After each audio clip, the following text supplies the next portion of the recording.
tous ceux qui ont accueilli pour participer na concours na tournoi. Tu vois, nous qui na Cannes, tous ça qualifié. Donc c'est une différence entre être invité et être qualifié et le tournoi. Nous sommes invités en Algérie. Donc c'est la nation algérienne qui a invité Bisso, Bango Moutoubarozoa, Léopard Loko Nabisso en charge. Vraiment.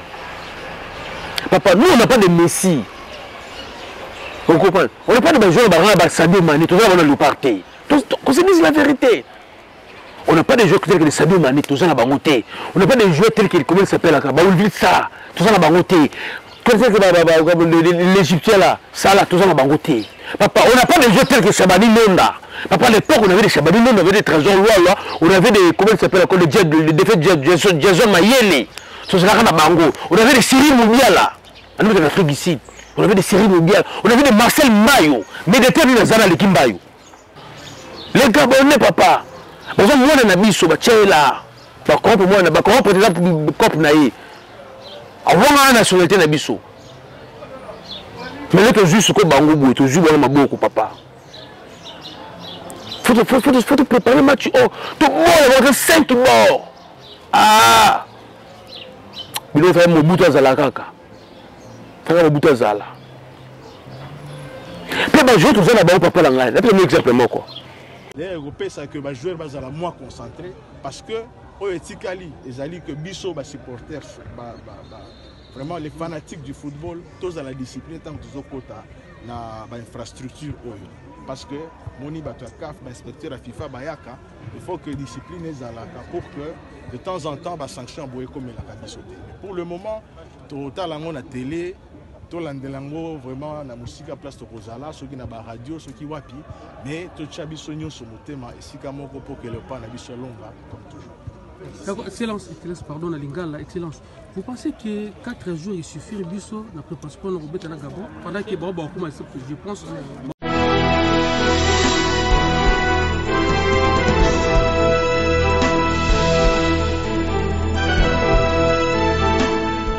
Fidèles téléspectateurs de Congo Progrès International, bonjour et je suis très content de venir encore une fois de plus auprès de vous pour partager avec vous les actualités sportives en général. Mais cette fois-ci, aujourd'hui, je serai un peu limité parce que je parlerai que de Léopard Football A et Léopard Football A'. Mais comme vous savez, l'actualité est dominée par le éliminatoire de la Coupe d'Afrique des Nations Côte d'Ivoire 2023. Déjà notre équipe nationale, le Léopard est au grand complet. Il s'entraîne au stade de Martyrs de Kinshasa. Comme d'habitude, c'est depuis le mardi de cette semaine que Babanda qui entraînement. Ils ont fait le mardi, le mercredi. Également aujourd'hui le jeudi, Barossa l'entraînement.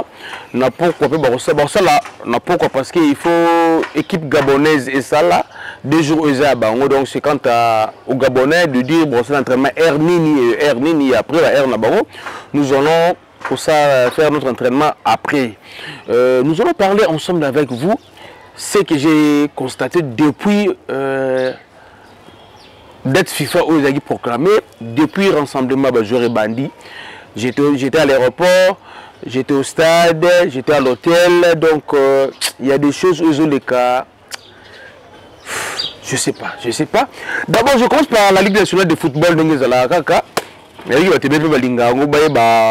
talent. Ligue nationale de football des alliés championnat national Nabiso. Et comme Ligue 1, Ligue 2, formule, je pense tout le monde d'accord. Photo, tout le monde Nabiso Ango. Toujours on a formule là, nous y a le temps qu'on formule parce que nos clubs n'ont pas d'argent.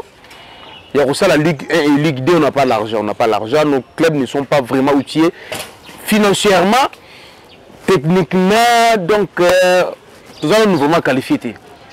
Comme vous savez, nos clubs n'ont pas de sponsors, de moyens de transport. Oui, certes, le gouvernement avec beaucoup de difficultés. On n'a pas des entreprises d'aviation. Donc ça complique un peu. Raison pour laquelle les Congolais ils ont préféré toujours un système soit Kala. Déjà le système à Kala, je vous dis, On avait un joueur au Mbala Mbalambuta Biscotte, Abimal BPF King, tout le monde a joué la roue, Abimal BPF King, tout le monde a trésor, Abimal a championnat Lubumbashi. Toujours Kalamba, Gadabe, Sanga Balindi. Abimal championnat Bakasai, Bakoto Kuna, toujours Kwango, Abimal Baba Congo. Il s'est même peu que Abimal championnat Équateur. Mais depuis que ce système, il y a l'une foot là, je ne sais pas.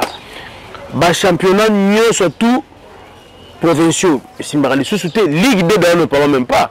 Vous savez que Ligue 2 ah, si on pose la question, genre Ligue 2, tout le monde va la Ligue 2. Billy Mazana, Ligue 2, MK, Ligue 2, équipe, le MK, l'actualité sportive, on va mettre sur la MKT. On va mettre sur la Billy Maté. C'est parce que Ligue 2, donc, mourir, c'est l'enfer pour le club. Ligue 1 kutu kono bakutu pété donc on a mbutu comme vous savez problème est là qui le directeur technique national le coach du Sédus avait dit clairement de protéger l'athlète. Les clubs n'auront pas assez de temps pour récupérer les joueurs tout le championnat ça va compliquer. Tout le monde qui match à Liboso. Il y a RCK Beteramazim RCK Kenda na été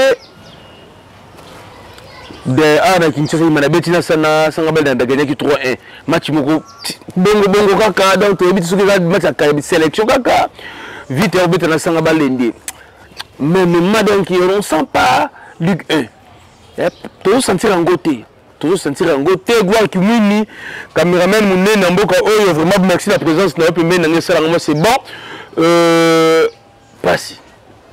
pas si ils continuent quand le championnat déjà le Parchan baza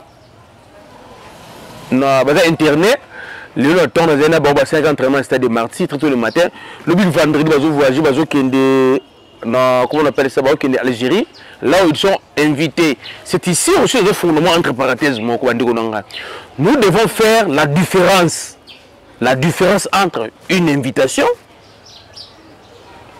vous comprenez une invitation, lorsque vous êtes invité, dans le temps où vous accueillez pour participer à un tournoi. Tu vois, nous sommes à Cannes, nous sommes qualifiés. Donc c'est une différence entre être invité et être qualifié et un tournoi. Nous sommes invités en Algérie. Donc, c'est la nation algérienne qui a invité Bisso, Bango Moutoubarozoa, Léopard Loko Nabisso en charge. Logement, transport, tout, Bango Barozoa Bisso en charge, Bango a invité Bisso.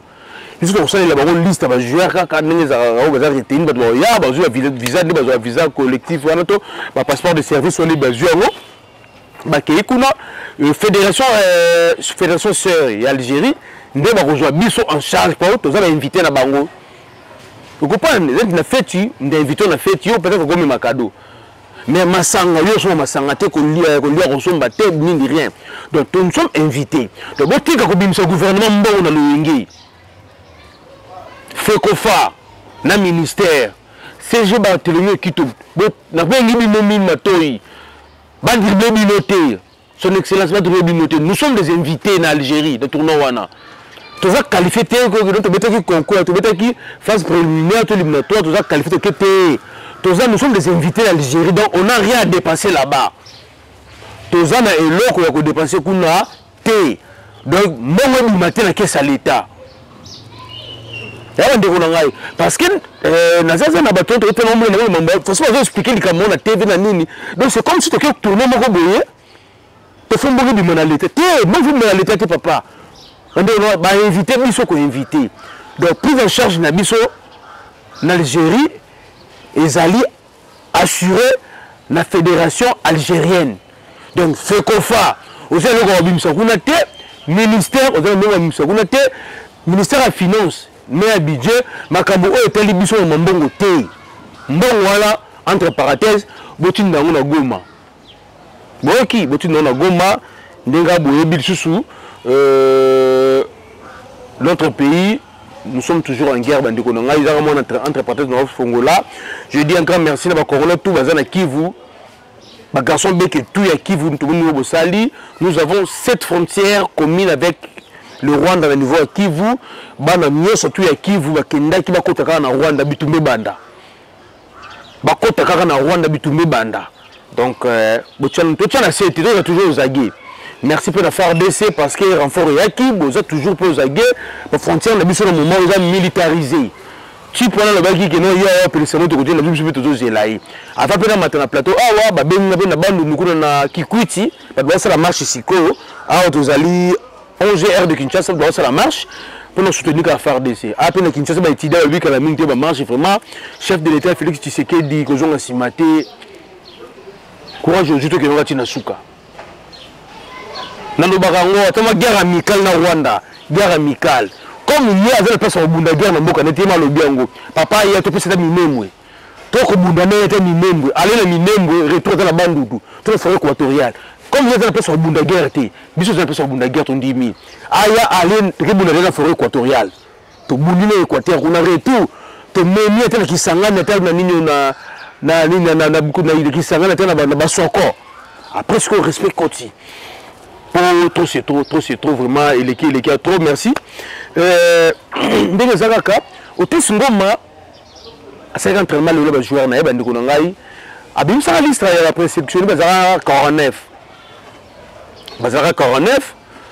liste na boya rango déjà awa et par après yemo ko ko lobageno liste na pesa qui confiance na entraîneur l'entraîneur va tenir qui va comme ba joueur mais déjà la liste ngo abaloli yango il y avait un certain attaquant moi il y avait je pense Kabwe la liste n'a pas quitté mais il y a même meilleur buteur avec il y avait club de joueurs comme à part Marouf avec Togola Kenaye la liste où Abimisa Toura Suka a tieye abatumisu akati bango donc côté là ceci les choses là bon améliorer kaka bokende liboso biso to sepela ya bokende kaka liboso biso to sepela to le comme makasi te le comme longa to bebana na bino ezala ngote.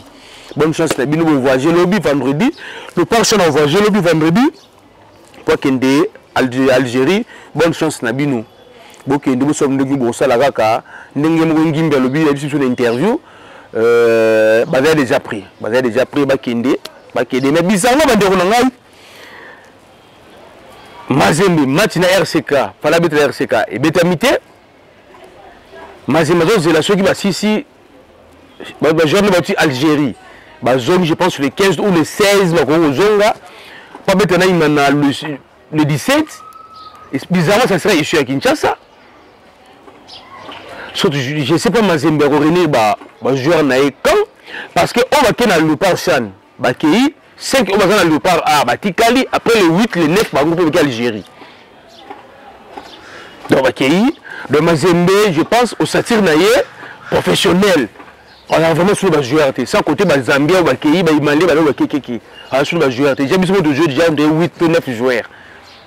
Ce joueur malien et Zambien donc je ne sais pas combien de joueurs dans cette professionnel pour continuer le championnat national. Et pour récupérer les joueurs et tout, d'après mes estimations, qui au plus tard le 16, mais il faut mettre les 17 Neymana. Je ne sais pas par quel majeur au bêta. Il ne faut pas qu'il va répondre aux athées, il va reporter le match déjà. Éviter. Il n'en a pas le but que non le 17 on a embêté dans Mazembe. Il faut mettre dans le match de RCK. Parce que j'ai un match à Souka na Lubumbashi et c'est là que non, si on va gagner le virage, on va gagner RCK sous 40-0. Pourquoi on va gagner le virage? Parce que maintenant avec club à 45, il va à 45. Même point avec club, mais il y a un retard en match moko. Donc gagner le virage peut peser. Donc tu évites ceux qui sont Souka n'engeni nous voilà bonne chance na le parle Chan. Bokene malamu nzama pambola bino ndenge za la kaka kitoko trop. Merci pour la bande par nous surtout au baye. Pour soutenir l'équipe nationale. Bino surtout Paul José Mpokoza na Kinshasa Jordan Botaka Zali merci na bino surtout wana et merci les Congolais partout au besoin de la match samedi le par Gebeta pour la football dossier le parango bino partout dans le monde boss Okito Pandachala na Lukapa papa Claude Mupende songa toujours na mboka telaka ndenge zalaka président Pakis ya osambezate staff Chila Munda Mobimba na Angola Adolphe Mutema Chila Munda le boss bambote na bino ngwana na boss nti papa JP Kisoka ndenge masoneza la kaka ngi déjà ndoki na mboka oyo patron déjà ndoki eza fédération. Pourquoi la ville de eza fédération ndeko ngai afin de développer loko oyo tela nananu question na tout qui ministre l'interview ministre va répondre bon sigma na développer le Kambango.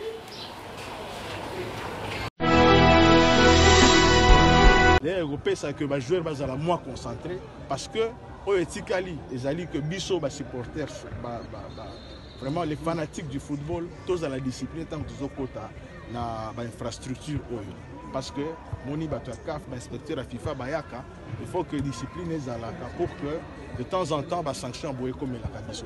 Pour le moment total en la télé tolandelango vraiment na musika place to kozala soki na ba radio soki wapi mais to chabiso nyonso motema esika moko pour que le pas na biso longa comme toujours.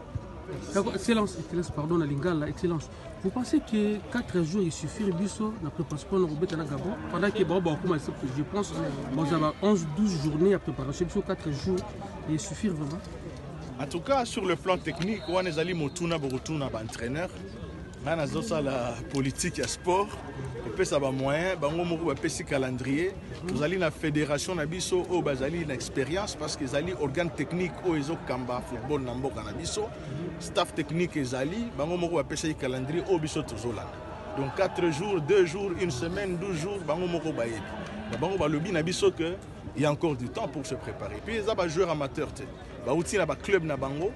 Ils vont s'entraîner, ils jouer professionnel. Donc il ne suffit pas que un mois, 2 mois avant. Non, ils vont jouer à Bissoté. Ils vont jouer à club. Le club est libéré suivant fenêtre la FIFA de Togo.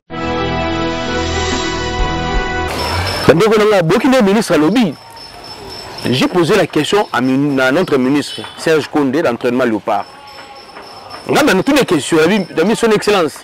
Vous pensez que avec 4 jours, ceux qui passent 4 jours de préparation, nous sommes confrontés à l'équipe gabonaise pendant que Bango, il y a 8e, 9e jour de préparation.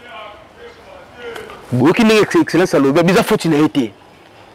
Il faut une fédération. Fédération, c'est un organe technique, c'est lui qui organise tout, le gouvernement peut ça en bon, accompagnement en bon.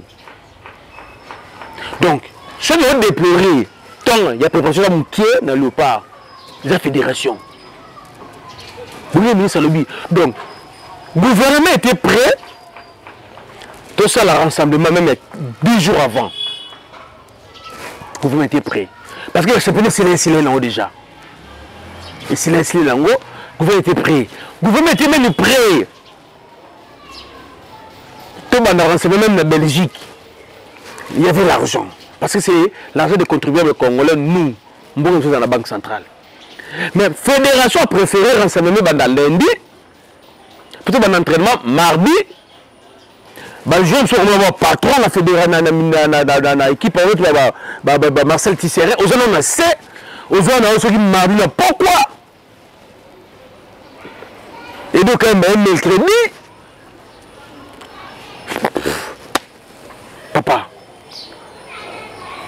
Match auto-bêta, il ne faut pas oublier. Il ne faut pas oublier.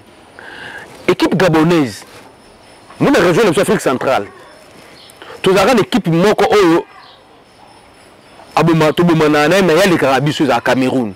Le reste est ticali à Tobeta Rabango. Tout Tobeta Rabango. Gabon c'est premier na Brazzaville, il y a pas dans le Mulongo. Mais ça dit que dans 2 dernières confrontations tout na Gabon, tout ça là ni na Kinshasa qui dit 3-0 kuna. Ça crée des problèmes. Tu es au fond de ma gueule, quand on a besoin de te on a fondé mon ingénieur, babou côté kuna. Je peux au mar balien na bombe na dossier na ba José Manzekou, ba ba défendre le père kuna. Tu peux demander ba bombe ba finalement te perdre dossier. Bizarrement ba gueule quand la ba kina na poto, après poto on a coufi, ba zoni ceux qui Kinshasa ba koni sur la Kinshasa wa. Identité ba ko saraté papa ngai. Fédération ba bombe na ba dossier na ba tika biso. L'équipe gabonaise, je pense, l'équipe a une équipe. Tout le monde a Cannes, même si on a Cannes, on a qui. On a star, on a meilleur, on a l'écart. Mais qui toque on a Gabon, on a Cameroun, qui toque on a Cannes, on a qui. Les Gabonais ont une équipe. Nous avons une sélection. Nous avons une équipe. Nous, on a une sélection, on n'a pas une équipe. On a une équipe. On a une équipe, on a la cohésion. Bon, c'est la préparation de 2 semaines. 14 jours. Nous sommes dans la sélection. Tu as une équipe, Tout ça, sélection, tout ça, préparation à 4 jours. Plus grave encore dans la sélection, il y a 4 balates, il y a quelqu'un, tout ça, préparation. Bon, on a 14 jours, il y a 4 jours.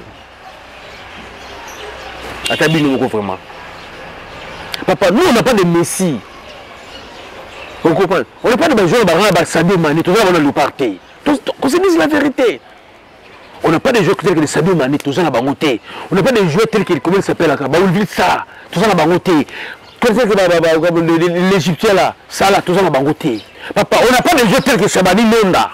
Papa, à l'époque, on avait des Shabani Nonda, on avait des Trésors Lois, on avait des, comment il s'appelle, les défaites de Jason Mayele. On avait des Cyril Moubiala, en Afrique ici. On avait des Cyril Moubiala, on avait des Marcel Mayo, mais des termes de Zana Lekimbayo. Dit Bazawala, je vais Bastien. Toi, la vérité, pourquoi pas l'engager? Quelque part, je n'ai pas de responsabilité. Simplement, si la Banakala, beaucoup de gens inventé. Oui, tu as vu que fédération, aller de fois, de fois. Tu comptes entre les joueurs. Tout ça, c'est parce que ils ont fait des sortes qui battent qui va cambo. Na ba mboka na banane bazalaka na mo ba nini to ba 5 joueurs ne sont pas bazalaka masona nini wana pensez-vous que les joueurs on prend bango moko 3-4 jours ba on va dans la Belgique ba frère bango moko on n'a pas un leader dans notre équipe nationale ndé ba bettre un leader à Zate on n'a pas un leader mais la fédération est complexe le moment où on va jouer notre fédération a créé des patrons tel que Tissera c'est un patron l'équipe nationale na biso aya retard azala en forme te ba beti sai. Bon, tu as chancé même en coucou Sanaye, mais toi tu seras capitaine. Complexe. Fédération va complexer. Aujourd'hui, je vais le Kasumba. Dans la club de l'autre côté. Bon, le même passe à chauffer bas. Peut-être qu'il y a Mme Zembana, à chauffer bas. Mais vous avez raté l'équipe nationale. Une fédération de foi, Ndoki. A commencé par le président Omari. Aujourd'hui, il vient dans Chimanga. Même Satana, quand on tout ça dans le Congo. On dit que la Satana. Papa, on avait une sélection. Après, au Maroc, tu as perdu une sélection, tu as dit une sélection moussous. Tu as commencé une sélection moussous. Mais qu'est-ce qu'on devait faire? Il fallait qu'on joue avant. Qu'on fasse du sabango. La préparation avant. L'équipe gabonaise veut se préparer parce que dit que nous avons une revanche contre Bango. On va devoir sur 3 points. Déjà, il va mercredi, il va confirmer. Déjà entraîneur va Bibiso. Pas tous les va Bibiso. Biso entraîneur na biso nani. Koko ping pour comme tu nani Pépé Couper. Ayebi les Gabonté.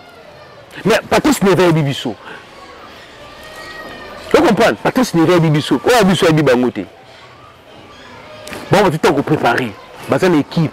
Puis nous avons préparé mon équipe, une équipe de la sélection. Tout ça va compter dans le Ganga national. Mort. Comme les joueurs de la zone belé là. Comme ça va comprendre Bango, il faut que le loco va belé, basé belé au Bangwana. Tout côté en côté. Mais tout le monde là. Des ordres Zakaka casse la fédération. Papa Nanga. Des ordres de l'équipe casse. Donc vous avez bien mettre au Zara oui Papa Nanga. Parce que dans Zara qui a match Imana. À côté de match vite à lobby. C'était des mardis. Solo couloir on a tout solo non comme possible. Solo donc il est c'était dans le solo. Mais je suis resté dans le ballon là, il va ça va partir. Quand on prépare un match, même si on peut préparer un match, on a bien joué dans la politique de Ketchokuna. Est-ce que ça va vraiment dans Argentine Ngobila? Papa, c'était déjà salité. Donc, comme vous côté tribu de Négaga, côté Ngaba Kombi. Les restes de Tigana, papa, l'objet de la stade, Seigneur Jésus-Christ. Maman, souvent, la chasse Zawana, pour son nom, salité, c'est déjà salité. Je me dis, en fait, faut que banane, faut ça dans enquête. Le stade de Marty, l'équipe entretient combien de personnes? Parce que s'il y avait suffisamment de gens au Bakogo, j'entretiens le stade de Marty, et qu'on a salté dans la saleté en terre, qui titule le Kokaranangote. Plus de 8 millions de dollars, gouvernement Bimisa, c'était dans le Simba, on a ce problème avec Ndoki. Ils n'ont pas signé de Nangaï. Les joueurs, nos joueurs aussi font leur conscience. Tu fais la fédération, tu fais la fédération la vérité, tu fais le ministère de la vérité, mais nos joueurs font leur conscience. Font leur conscience. Vous comprenez? Les joueurs de l'équipe nationale font leur conscience. Papa, le match tu es raté. Match na Gabon. Après ça, c'est un match spécial. Ils sont en Ramoko, na Rwanda. On a été humilié, que tu as carte d'identité. Tu as la carte d'identité, carte d'identité, tu as concédé José Manzeko, il a défendu le dossier de Galor Kanga. Il est que la RDC, carte d'identité, ça l'a raté. Ils ont passé. Il faut jouer en biso, conscience, c'est ça là. Pourquoi dans l'équipe nationale et pourquoi avec en équipe nationale? L'équipe nationale des Alinines. Bon, quand même, un joueur à lobby, bon, on a zone de la binounan.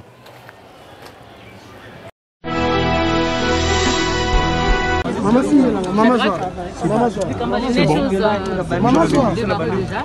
Ce samedi face au Gabon, vous avez joué ce même adversaire lors de la campagne de la CAN passée. Est-ce que vous avez tiré des leçons par rapport à cette campagne ratée et ce que vous devez faire pour vous qualifier cette fois-ci? C'est important de tomber. Pour moi, quand tu tombes, ça veut dire que tu essaies de faire quelque chose de nouveau. Et voilà, maintenant on est tombé, on va se régler pour trouver les ressources et aller partir du Shadrack voix, volume. Et un petit message par rapport aux supporters. Ils sont toujours de cœur avec vous. La campagne du mondial était un échec. Mais ils croient encore à vous pour cette campagne de la CAN. Nous, ça nous fait plaisir parce qu'on sait qu'ils seront toujours derrière nous, quoi qu'il arrive. Même si on est tous déçus, nous aussi on est déçus au même niveau qu'eux. Donc on espère qu'ils seront toujours avec nous pour les bons résultats du Congo. Shadrack, le match contre le Gabon, c'est un match qui aujourd'hui va se jouer dans un contexte un peu particulier. On sait tous ce qui s'est passé entre la RDC et le Gabon lors des éliminatoires à la Coupe d'Afrique des Nations Cameroun, la dernière édition. Alors vous, les Léopards, avec quel état d'esprit vous allez aborder cette rencontre? Que ce soit le Gabon, que ce soit une autre équipe en face, nous on doit faire bon visage pour le début de cette compétition et c'est tout ce qui nous intéresse, peu importe l'adversaire à côté. Merci beaucoup. Oyoki siko boki nenge Shadrack boki nenge lobby. Les joueurs ils ont conseil il faut répartir bandela basala bani mais ko répartir ko bandela ko bongisa ko bongisa na 3-4 jours non yango besoin na match wa ngweme zate biso to banda le pas banda kala l'autre ça jeudi ngweme zate na match oyo comme tu de suivre le pas soutien sur le pas tu sentir ngweme te pourquoi déception toujours au Maroc. Fédération de fois en fois, pendant Baron, c'est comme si il ne veut rien. Papa, 12 fois, 12 fois, tu mets à l'éliminatoire, il y a la Coupe du Monde qui n'a raté, 12 fois d'affilée qui n'a raté. Vous trouvez ça normal? Match à tu mettre après 4 points, tu peux dire Maroc qui coule. Bon, nous avons négligé, papa, négligence totale. On ne peut pas préparer un match avec les Gabon par rapport à l'histoire que nous avons à Gabon. Na ba genre autre préparer match autre préparer le match préparation ça ma bé na le la vérité na ndeko na préparation match ça ma bé ba faire quoi nganga na national moment oui d'accord Gabon peut moment retenir Gabon mais ba match on to ke na moment papa na to gagner match moko deuxième to salini ce qui to leki to longwe est-ce que na moment sur to coupe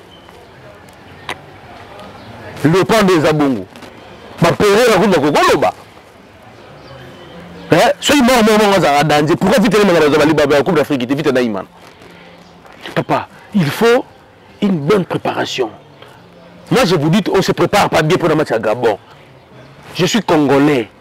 Nous avons plutôt gagné. Mais nous avons là. Nous avons préparé le match Oyo. Papa, même on ne sent pas. On se fait en côté. Dans un match à l'Europe, donc il est j'ai dit, mais la balle, rien. Tout le monde a mis la variété. Tout le monde est là côté, papa. Pourquoi? C'est parce que l'ennemi fédération, l'ennemi joueur. bato balembi fédération balembi baza na fédération tolembi bango donc tona posa kutu donc tozala mabale tostopela mabale ti décembre tosala l'élection après tozonga tozala mabale papa par équipe nationale boete papa totina matanga topoli na Maroc pe toke tomber na mutu oyo azapa pas sabota aimile na identité congolaise.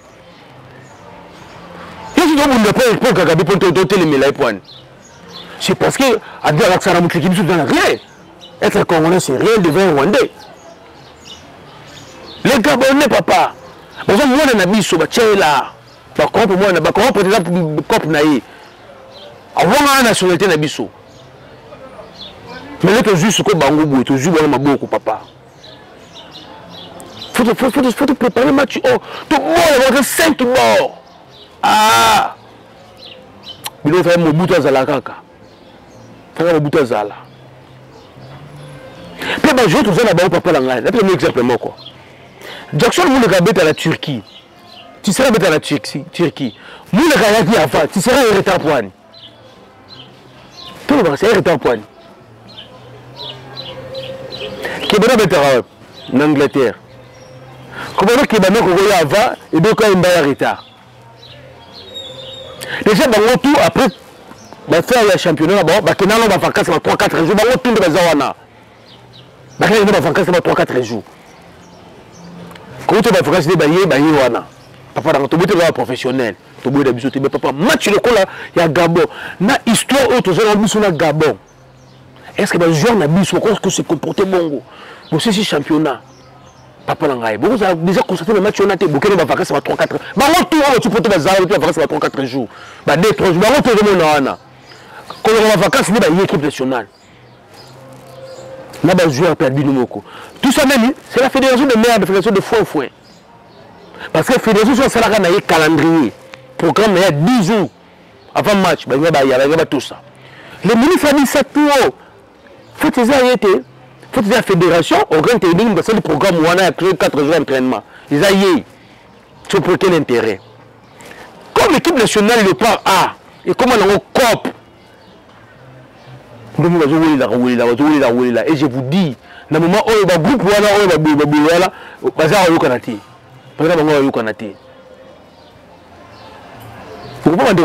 un groupe, mais tu continues à dire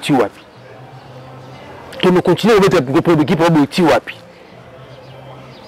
Et pour Parangaï, Tiwapi nous continue à bloquer Tiwapi.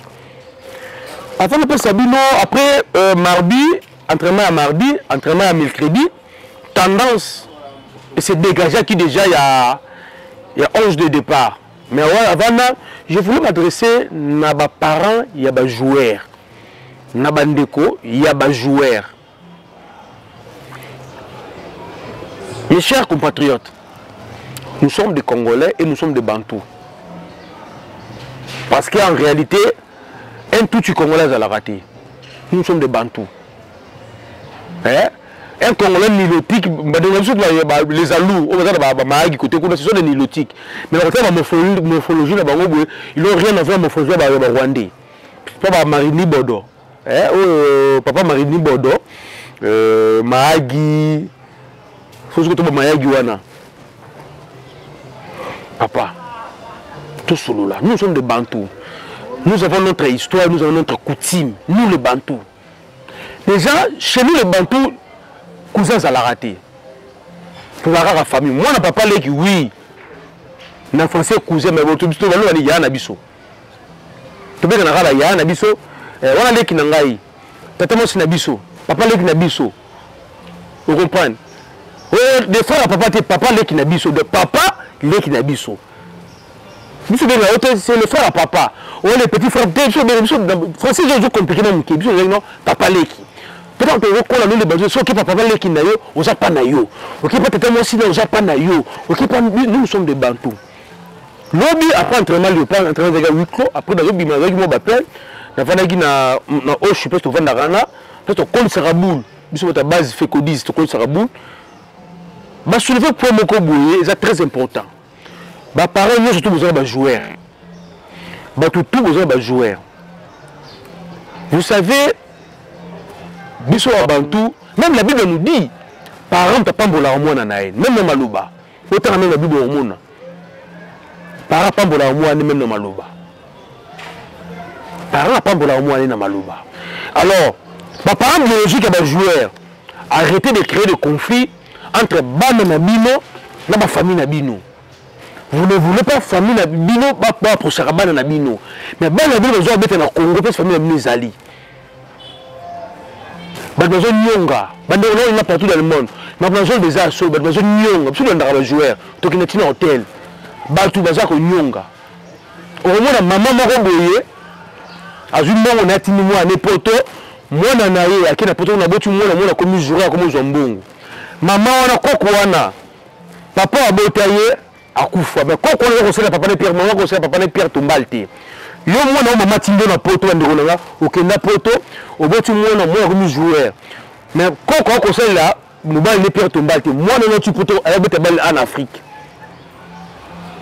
pour kabela maman na mbongo c'est un problème vous pouvez comprendre le jour où tu poto ayabeta balle awa pour kabela maman na ye mbongo c'est tout un problème. Bana batoto ba parents balinga raté donc la limite ba ndongo ba pour charabana na bango alors la famille ba toko nyonga na Kinshasa bango tout le ba za vraiment la famille na vraiment nyonga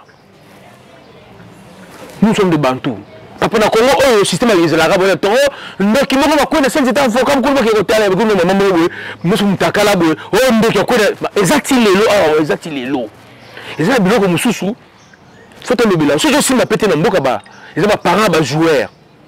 Bah parents il y a des joueurs nous avons été madame na bandeko na biso jouer na Congo tant que vous continuez à la bongo ils a peu passé vous comprenez pour exemple mon code maman ça a porté capteur mapa a vu moi aller moko a tiner poto moi na ki na poto betu moi comme joueur moi tu poto aye awa a beti bala jouer prime mais maman yo maman zo moi na jouer kabila maman na yo koko moi akabela mbongo te koko zo kemba na pasi ozo boya bakabeli mbongo koko na lobelongo ne faut voir que le monde na soyi on voit que les soyité il y a moi na pesi merci l'excellence de Serge Condé ne retour au boko ba prendre ba joueur monto ba ko jouer ba prendre au boko le bango vraiment merci cela ne veut pas dire que non et ben on a pris na bango mais ba parents ba joueur boti comme temo mabe avec ma famille na bino. Vous comprenez? Vous avez une famille. Au moins, il y a des joueurs locaux. C'est clair, on est joueurs locaux, soit Zumbong. On est joueurs, on voyage, on va à Kinshasa, on va à Kinshasa, on va à Kinshasa. Mais bizarrement, on a vu notre poteau de Zoya, moi on est fait là-bas, rien. Parce qu'il faut avoir un bon on a été. Mais nous, maman n'a pas bango.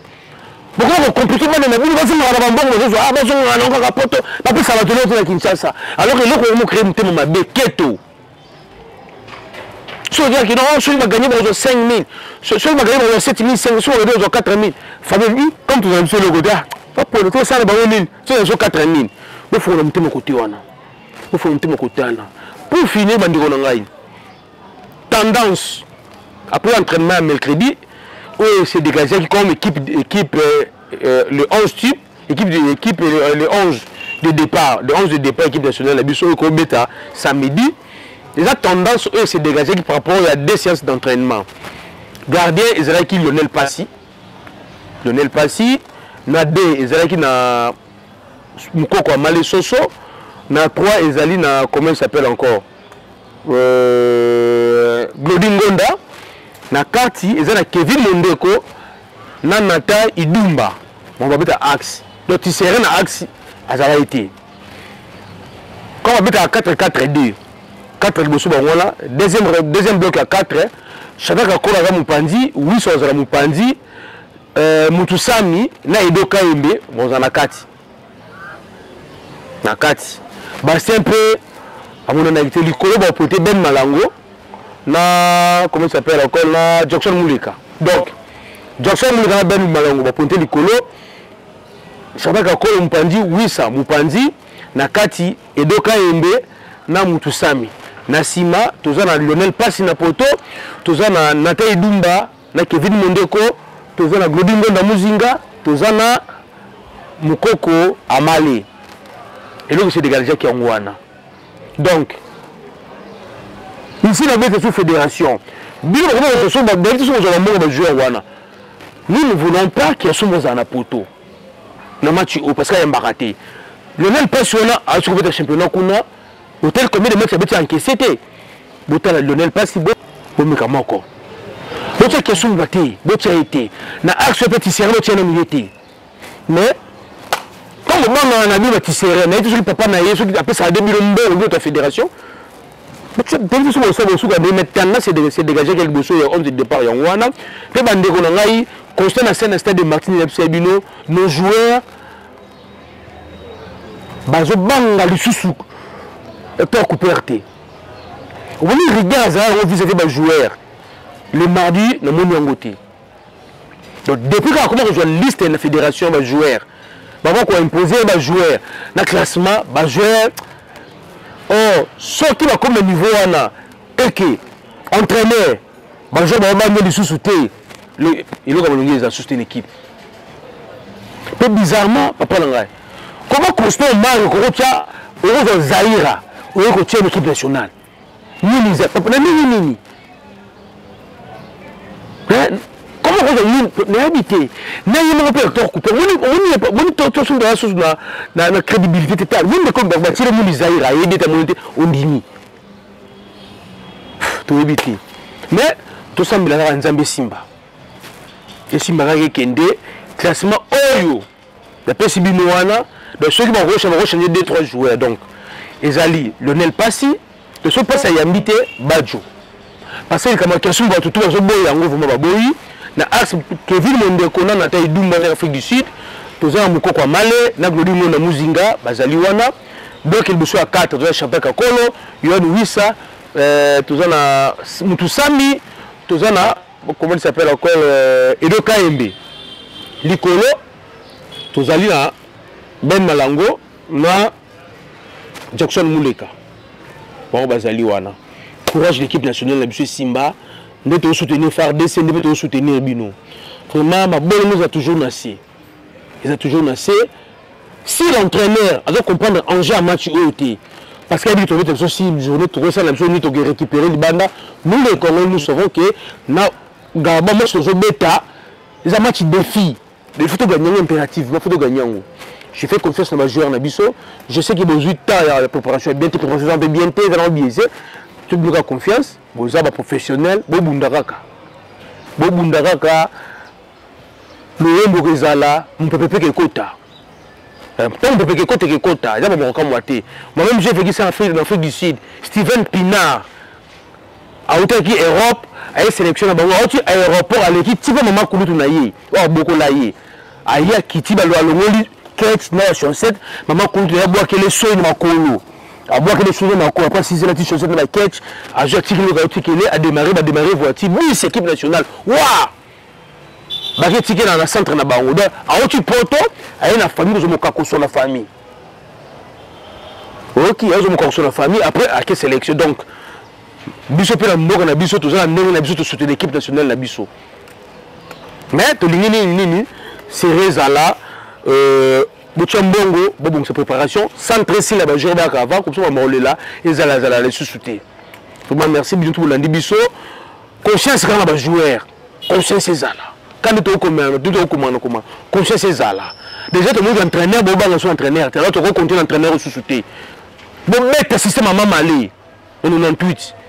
Tant on peut faire tout mais aussi battre ni même mal jouer, avec jogo, avec va jamais cool, dans la joie maman tout le monde sur classe tout betara to yebi tout ce qu'on a to gagner so vous na meto ko peso simba na to beti na bilo yebi vous comprenez faut beti na bilo yebi to gagner la biso parce que ba 4-4-2 na la peine na ndenge tout betara ba na biso na Congo le système déjà na biso pété mais il y a un entraîneur so mon simité bo fo wama merci vraiment votre ton président Pakis le boss Okito Panda Chala et puis ça joue à Claude Mupende staff Chilamundo nyonso tout na bosande papa JP Kisoka ndenge za la kaka Givano Kafu dans Allemagne na bosanité Ondo Kava dans Allemagne ndenge za la kaka bébé Chico c'est ton journal la kombo na yo papa Ben je t'a dit là Merci vraiment, papa Ben, je t'ai dit la merci. Papa Julien Dombassi, Nabose Nibidoté, coach à bout de tout le temps de tous les jours. Ndenge Zalaraka, Kabamote Nabino Angwana, Djogo Nyo, surtout depuis Simino Bambote, Steph Touzan à Canada, Gabi Lokanda, Marcel Mayoyo, pourquoi pas Francis Mondomo à Paris, Fiston Samba à Paris. Mon ami Yves Bongo, Ndenge Zalaraka, Zéphiré Zekboko Banda, Masolo Kitoko, base Union, surtout Feko 10. Sur dans le lot awa, il ressemble des athées, tout coûte en 20 mai. Tout coûte en 20 mai, tout multiplier stratégie. Pour ce soit drapeau, vareuse, dès que les alaka, tout le place où tu la match, comme match est en huis clos, toujours fait une façon de faux, partout dans le monde, nous avons contre la stade Bisso Kakawa, ou Kakaboué, Namaouvre, Bamba, Souba, Bakanga stadité, Bisso Kakaboué. Fédération Lemba! Attends, déjà, confiance dans les Tony, on va gagner Bisso. Attends, déjà, confiance dans la Seychelles, on va gagner Bisso. Au fédération, on va dire la paix, Bisso vraiment. Tout est dans le lobby.